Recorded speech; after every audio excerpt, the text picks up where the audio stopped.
Hi dears, welcome back. എൻ്റെ പുറകിൽ നടന്നു വരുന്ന ആ നീഗ്രോ ചേട്ടനെ നിങ്ങൾ കണ്ടോ? സത്യം പറഞ്ഞാൽ അതാരാന്ന് എനിക്ക് അറിയില്ല കേട്ടോ. ഞാൻ ഈ വീഡിയോ എഡിറ്റ് ചെയ്യാൻ നിൽക്കുന്ന നേരത്താണ് അദ്ദേഹത്തെ കണ്ടത്. എന്തായാലും വേണ്ടിയില്ല, എൻ്റെ വീഡിയോയിൽ വരാനുള്ള ഭാഗ്യവും യോഗവും ഒക്കെ അദ്ദേഹത്തിന് ഉണ്ടായി. ഭാഗ്യവാൻ അല്ലേ?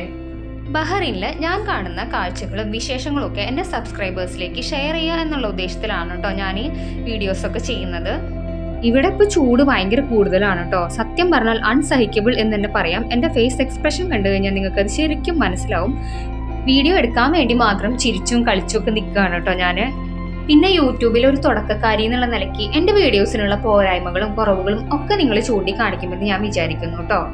നിങ്ങൾ എനിക്ക് തരുന്ന ഓരോ കമൻറ്റുകളും സ്നേഹപൂർവ്വം സ്വീകരിച്ച് അതിനനുസരിച്ച് നല്ല നല്ല വീഡിയോസ് ഇടാനായിട്ട് ഞാൻ മാക്സിമം ശ്രമിക്കാം കേട്ടോ. ഒരു റീൽ എടുക്കാൻ വേണ്ടി ഞാൻ കാണിക്കുന്ന പ്രഹസനങ്ങളാണ് നിങ്ങളിപ്പോൾ കണ്ടുകൊണ്ടിരിക്കുന്നത്. കുറേ പ്രാക്ടീസ് ചെയ്തിട്ട് അവസാനം റീൽ നന്നായിട്ട് വന്നു കേട്ടോ. കാണണമെങ്കിൽ ചാനലിൽ ഒന്ന് കയറി നോക്കിയാൽ മതി. ഇഷ്ടപ്പെട്ട് കഴിഞ്ഞാൽ കമൻറ്റ് ഇടാനും സബ്സ്ക്രൈബ് ചെയ്യാനും മറക്കരുത് കേട്ടോ. അപ്പോൾ എൻ്റെ ഈ ചാട്ടവും തുള്ളലും ഒക്കെ കണ്ടിട്ട് അന്തം വിട്ട് കുന്തം വിഴിഞ്ഞ പോലെ ഒരു ചേട്ടൻ അവിടെ നിൽക്കുന്നുണ്ടായിരുന്നു. പാർക്ക് ക്ലീൻ ചെയ്യുന്ന ആളാണ് കേട്ടോ അത്. അപ്പോൾ എന്തായാലും എൻ്റെ ഡാൻസൊക്കെ കണ്ട് എൻ്റെ ആരാധകനായി മാറിയതല്ല ആ ചേട്ടൻ. അപ്പോൾ ഞാൻ വെറുതെ ഒന്ന് പോയി പരിചയപ്പെട്ടു കേട്ടോ. ഒരു ചോക്ലേറ്റ് ഒക്കെ കൊടുത്തു. അപ്പം അദ്ദേഹം പാകിസ്ഥാനിൽ നിന്നാണ്. അദ്ദേഹത്തിൻ്റെ പേര് ഷുക്കൂർ എന്നാണ് കേട്ടോ. ചോക്ലേറ്റ് കൊടുത്തതിൻ്റെ ഒന്നും വീഡിയോ ഞാൻ എടുത്തില്ല, കാരണം വലത് കൈ കൊടുക്കുന്നത് ഇടത് കൈ അറിയരുതെന്നാണല്ലോ. പിന്നെ ഞാനിപ്പോൾ ഇരിക്കുന്നത് സൽമാനിയ വാട്ടർ ഗാർഡനിലാണ് കേട്ടോ. ബഹ്റൈനിലുള്ളവർക്കൊക്കെ ഇത് അറിയായിരിക്കും. നമ്മൾ താമസിക്കുന്ന ഫ്ലാറ്റിൻ്റെ തൊട്ടടുത്ത് തന്നെയാണ് കേട്ടോ ഈ പാർക്കുള്ളത്. അതുകൊണ്ട് നടന്ന് പോകാനുള്ള ദൂരം മാത്രമേ ഉള്ളൂ. ഈ പാർക്കിൻ്റെ മെയിൻ ഹൈലൈറ്റ് എന്ന് പറഞ്ഞാൽ ഇപ്പോൾ വരുന്ന ഈ അരയന്നങ്ങളാണ് കേട്ടോ. ഇപ്പോൾ കാണാം അരയന്നങ്ങളെ. നല്ല ഭംഗിയാണ് കേട്ടോ ഇവറ്റങ്ങൾ ഇങ്ങനെ നീന്തി പോണ കാണാനായിട്ട്. ഞാൻ ആദ്യമായിട്ടാണ് കേട്ടോ ഇത്രയും അടുത്ത് അരയന്നങ്ങൾ ഇങ്ങനെ നീന്തി പോകുന്ന കാഴ്ച കണ്ടത്. അവരുടെ കാൽപാദങ്ങളൊക്കെ നമുക്ക് ശരിക്കും കാണാൻ പറ്റും കേട്ടോ.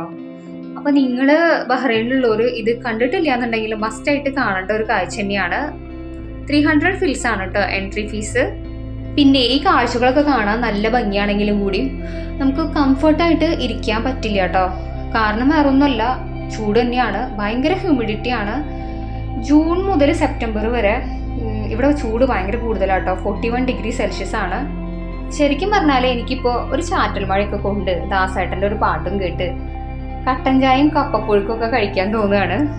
അല്ലെങ്കിൽ നമുക്ക് ഇക്കരെ നിന്ന് അക്കരെ പച്ചാന്നാണല്ലോ. പക്ഷെ നാട്ടിൽ നിന്ന് മഴയെ കുറിച്ച് കേൾക്കുന്ന വാർത്തകളൊന്നും അത്ര സുഖകരമായതല്ല. മഴ കാണാനും ഫീൽ ചെയ്യാനും ഒക്കെ എല്ലാവർക്കും ഇഷ്ടമാണെങ്കിലും ചിലർക്കെങ്കിലും മഴ ഒരു ബുദ്ധിമുട്ടാവാറുണ്ട്. പണ്ടൊരിക്കലേ വിഷുവിന് കണി കാണാൻ വേണ്ടിയിട്ട് തലേ ദിവസം തന്നെ കണിയൊക്കെ ഒരുക്കി വെച്ചു കേട്ടോ. അപ്പം അന്ന് രാത്രി തന്നെ നല്ല മഴയും പെയ്തു. പിറ്റേ ദിവസം കണി കാണാൻ വേണ്ടി നോക്കിയപ്പോൾ ഒരുക്കി വെച്ച കണിയിൽ മൊത്തം വെള്ളം, വീട് ചോർന്നിട്ടേ. അങ്ങനെ ആ വർഷം ഞങ്ങൾ വെള്ളത്തിൽ മുങ്ങിയ കണിയാണ് കേട്ടോ കണ്ടത്. പിന്നെ അങ്ങോട്ടേക്ക് മുങ്ങിയും താഴ്ന്നും പൊന്തിയും ഒക്കെ ആ വർഷം അങ്ങനെ കടന്നുപോയി. മഴയെക്കുറിച്ചുള്ള ഇതുപോലെ രസകരമായ എന്തെങ്കിലും ഓർമ്മകൾ നിങ്ങൾക്ക് ഉണ്ടെങ്കിൽ കമൻറ്റ് ചെയ്യാൻ മറക്കരുത് കേട്ടോ. ഇതുപോലെ മഴ പെയ്തിട്ടുള്ള ഒരുപാട് ദുരനുഭവങ്ങളും എനിക്ക് ഉണ്ടായിട്ടുണ്ട് കേട്ടോ.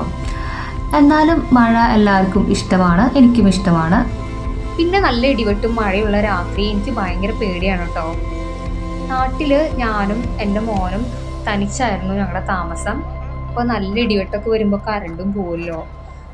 അങ്ങനെ കറണ്ട് പോയി കഴിഞ്ഞാൽ പിന്നെ അന്നത്തെ രാത്രി ഉറക്കമില്ല. മോൻ എൻ്റെ നെഞ്ചത്ത് പറ്റി പിടിച്ച് കെടുക്കും. അങ്ങനെ ഞങ്ങൾ രണ്ടാളും പേടിച്ച് വിറച്ച് ആ രാത്രി തള്ളി നീക്കും. അയ്യോ, പറഞ്ഞു നമ്മൾ എവിടെയോ എത്തി. നമുക്ക് വിഷയത്തിലേക്ക് തിരിച്ചു വരാം.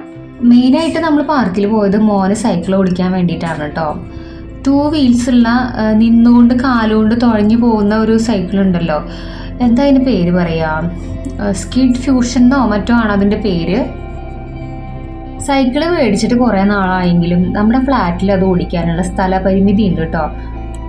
പിന്നെ എങ്ങാനും അവൻ ഫ്ലാറ്റിൽ വെച്ചിട്ട് സൈക്കിൾ ഓടിക്കുകയാണെങ്കിൽ എൻ്റെ എന്തെങ്കിലും ഒരു സാധനം തട്ടിപ്പൊട്ടിക്കും. പിന്നെ അന്ന് കരച്ചിലാവും, വഴക്കാവും, പിണക്കാവും. അങ്ങനെ ആ ഒരു ദിവസം കഴിഞ്ഞ് കിട്ടും. അപ്പോൾ അവൻ്റെ വിഷമം തീർക്കാൻ വേണ്ടിയിട്ടാണ് നമ്മളിന്ന് പാർക്കിലേക്ക് വന്നത്. അങ്ങനെ എൻ്റെ മോൻ ആയുഷ് അവന് മതിയാവുന്നവരെ പാർക്കിൽ സൈക്കിൾ ഓടിച്ചു കേട്ടോ. ഞാനാണെങ്കിൽ അവിടെ ഇവിടെയൊക്കെ പോയി കുറച്ച് വീഡിയോ ക്ലിപ്സൊക്കെ പകർത്തി അത് നിങ്ങളുമായി പങ്കുവെക്കുകയാണ്. അപ്പോൾ നിങ്ങൾക്ക് എന്നെയും എൻ്റെ വീഡിയോസും ഇഷ്ടമായിട്ടുണ്ടെങ്കിൽ മറക്കാതെ ചാനലൊന്ന് സബ്സ്ക്രൈബ് ചെയ്യുക കേട്ടോ. ഇതുപോലുള്ള വീഡിയോസുമായിട്ട് ഞാൻ ഇനിയും വരുന്നതായിരിക്കും. താങ്ക്